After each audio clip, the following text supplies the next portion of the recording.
विश्व के सबसे बड़े धार्मिक मेले की यह तस्वीर देखिए। चूँकि आज मकर संक्रांति का त्यौहार है और वैसे में मकर संक्रांति के इस त्यौहार में शाही स्नान का अपना एक विशेष महत्व होता है और यही कारण है कि पिछले कई वर्षों से लगातार, चाहे वो अर्ध कुंभ हो, पूर्ण कुंभ हो या फिर इस बार जो संयोग से करीब 144 साल के बाद पूर्ण महाकुंभ लगा है, लोग देश ही नहीं बल्कि विदेशों से पहुंच रहे हैं प्रयागराज के इस संगम स्थल और शाही स्नान कर रहे हैं। तस्वीर देखिए, जहां तक आपकी नज़र जा रही हो सिर्फ और सिर्फ लोगों को स्नान करते आप देखेंगे। यानी कि श्रद्धालुओं को की जो भीड़ है वो उमड़ी है। आस्था के इस अद्भुत तस्वीर को देखकर आपको भी सत्य सनातन हिंदू धर्म पर बेहद गर्व महसूस होगा। देखिए, व्यवस्थाएं पूरी की गई है। लगातार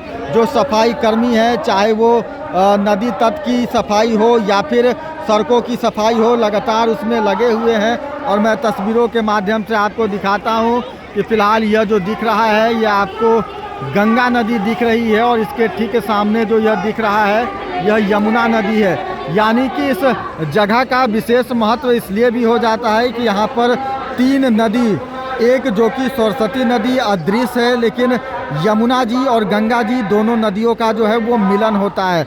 दूसरी एक मान्यता है कि जब राक्षस और देवताओं के बीच युद्ध चल रहा था, समुद्र मंथन के बाद करीब 12 साल तक युद्ध हुए थे और उस दौरान जो अमृत कलश के लिए देवता और राक्षसों के बीच जो युद्ध चला था, उसमें अमृत के जो कुछ बूंद हैं वो अमृत कलश से इसी जगह पर गिरे थे। यही कारण है कि इस स्नान को अमृत स्नान, शाही स्नान भी कहा जाता है।